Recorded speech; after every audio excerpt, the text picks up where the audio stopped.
we did this review practice. Sorry, I just started recording, so I'm repeating this. The Unit 4 Building Block 2, we've done the factoring review yesterday, and so we're picking up here with the examples. If you're in a different class period that maybe already saw some of this, or I did some of this in the other video, you can fast forward to where you need to be. Okay, so trinomial, understood a value of 1. I'm not going to bother with that x thing that y'all do, okay? I'm just going to say I need to know what multiplies to -2, but adds to negative, and that's another understood 1, right? So the only factors of 2 are 2 and 1. It's got to be it. And the only factors of the sine squared x would be sine x and sine x. So I just need to figure out what should be positive and negative for this to add to -1. So the negative should be the 2 and the positive should be the 1, because that will multiply to a -2, but add to a -1. Once you have it factored, you split and solve. So you set each side equal to 0 and isolate the trig function, the trig value. So sine of x would equal +2 when I add it over. Does sine ever equal 2? Think about the graph of sine. It's from -1 to 1 is its range. So that 2 is out of the range. So for this factor, there's no solution. So I move on to the other factor. I set it equal to 0 and isolate the trig function. Where is sine -1? At 3 pi halves. That's where the y value is -1. And we are only giving our answers on the interval 0 to 2 pi. And that's the only solution where sine is -1 on that interval. So that one only has one solution. You can do the same thing you've done in algebra and algebra 2 and intermediate for years and years and years in math. When you solve an equation, take your answer and plug it back in and see if it makes it true. Does the left side actually equal the right side? So you can always check your answers if you're unsure. When you do that, just quickly, if you are inputting an angle into a squared trig value, you are squaring the trig value, not the angle. So you find sine of 3 pi halves first, and then you square that. Does that make sense?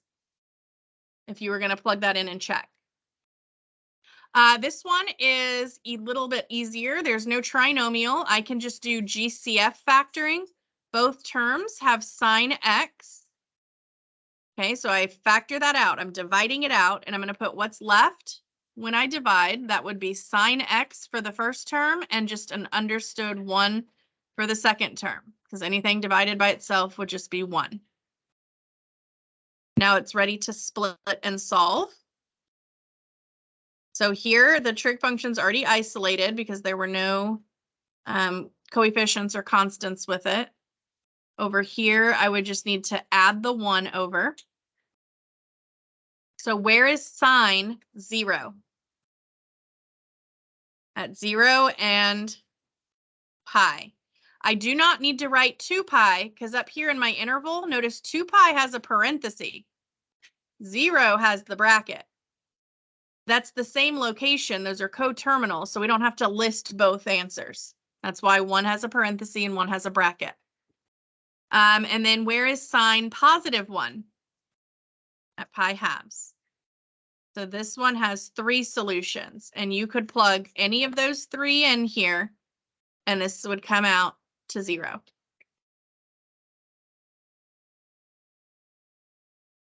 All right, now this one is set up a little different. I mean, it's a trinomial, but we've got now an a value other than 1. So I'm going to review that little x method I showed you. I know y'all know how to set up your x with a times c up here and your b down here. So your a times c, so 2 times -6 is -12. And your b is -11. So what multiplies to -12 but adds to -11?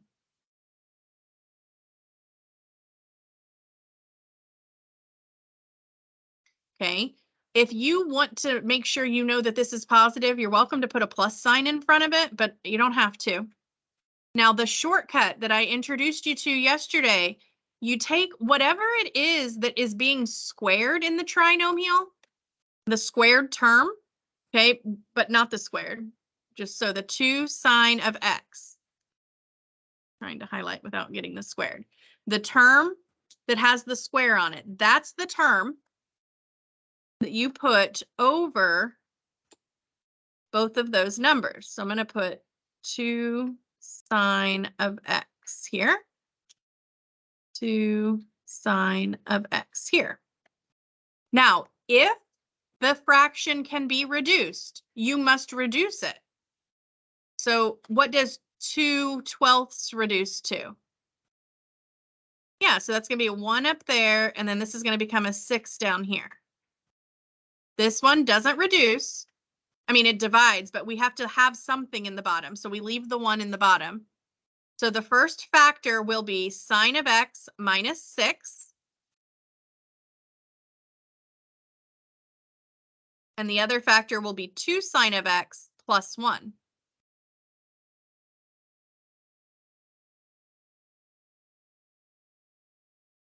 Y'all with me on that? Because it's what's in the numerator, 2 sine of x, and then what it's over, a positive 1. So plus 1. This is sine of x over negative 6. So sine of x minus 6. Yeah, so it's just that's the shortcut so that you don't have to actually replace that middle term and do that whole grouping process. Saves you some time if you can do the shortcut.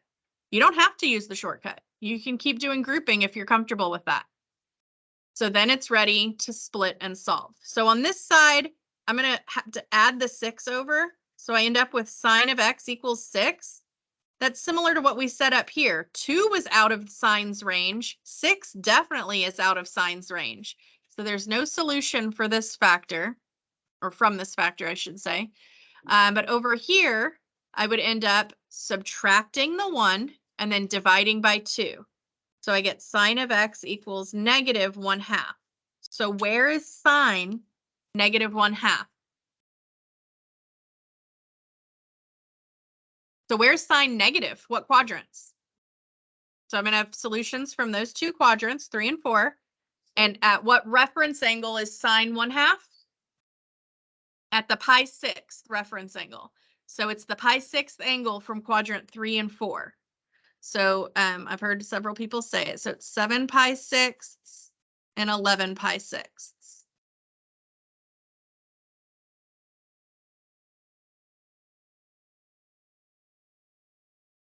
Good? Is that making a little more sense? Okay, so on your practice worksheet, I had told y'all to that I wasn't going to go over questions yesterday on a few until we finish these notes, because then it should make more sense, and I want you to be able to. I think that was it was like the last 3 maybe before on the front side. I think it was like maybe like 6, 7, and 8 or something like that.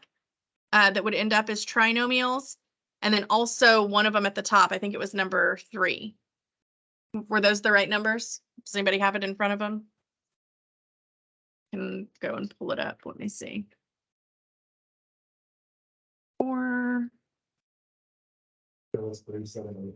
3, 7, 8, and 9. So now that we've done these, you're going to use this strategy to go and solve 3, 7, 8, and 9. Okay, and then if you have questions after trying those this weekend, I'll go over them with you next week. Okay. I want y'all to try a couple of these. I'll do one more with you, but then I want to leave some for you to try. I'll do 6 with you since that one's got a value other than 1 again. So I'll do one more of those with you. So first of all, this 5 needs to be moved over so that I have it set equal to 0. So that would be a -5. So I'm just going to write over this -5, and then it would be set equal to 0, right? So when I set up my little x, a times c, 6 times -5 is -30, and b is 7. What factors of -30 will add to 7. Negative 3 and positive 10. Okay, so that would give me a positive 7 when I add them, a negative 30 when I multiply them. Okay, so what am I going to put above those? 6 cosine of x. Good. So I'm going to write 6 cosine x.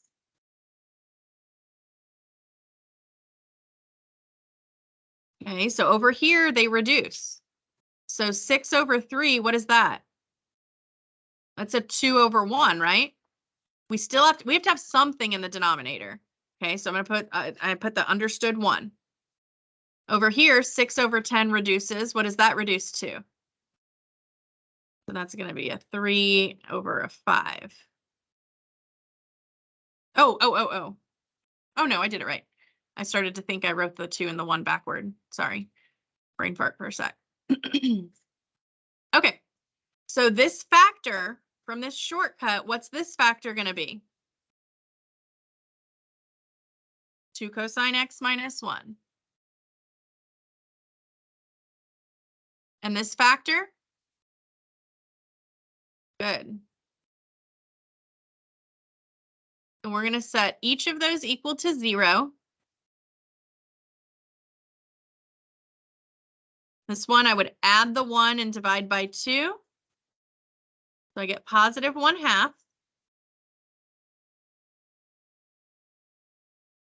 This one, I would subtract the 5, divide by 3. So I get negative 5/3. Is negative 5/3 in cosine's range? No, this is below negative 1. That's not in the range of cosine. So there's no solution from this side. Where is cosine 1/2 though? Okay, yeah, that's the x value of your unit circle coordinates. So that's at your pi thirds. And what other quadrant is cosine positive? Well, I got 1. The pi thirds came from quadrant 1. What's the other quadrant? Quadrant 4. And the pi thirds angle, reference angle in quadrant 4 is the 5 pi thirds. So I could take either one of those and plug them in, and that should come out to 0.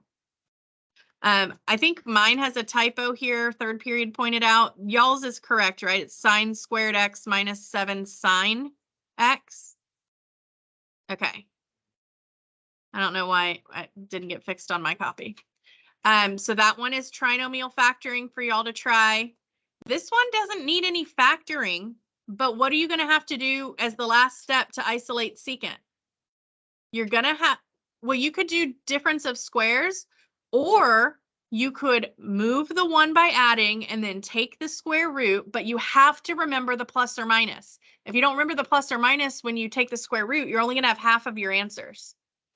Does that make sense? Or if you do it as difference of squares, you'll clearly have 2 separate binomials, and so you won't miss any of your answers that way. Okay, so you have 2 options there. Yes.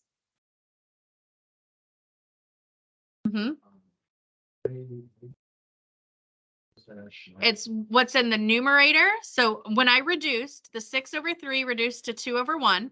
So it's 2 cosine x. And then what's in the denominator is negative 1. So it's minus 1. Same thing over here. When I reduced, I'll get a different color. I got 3 cosine x. And in the denominator, it reduced to a positive 5. So it's plus 5. And again, if you don't like the shortcut, or if that confuses you, don't use a shortcut. Do grouping or whatever other factoring method you prefer. There's lots of ways to factor. Good? All right. So you have 2 problems for the check for understanding that I want y'all to try. And then you can go back on the worksheet and try the ones that were those trinomial quadratic form factoring. And then we'll go over questions over those next week. We're going to, let me check the time real fast. Okay, yep, That's perfect timing. We want to get started on our quiz. So you're going to clear everything off except your laptop. And then something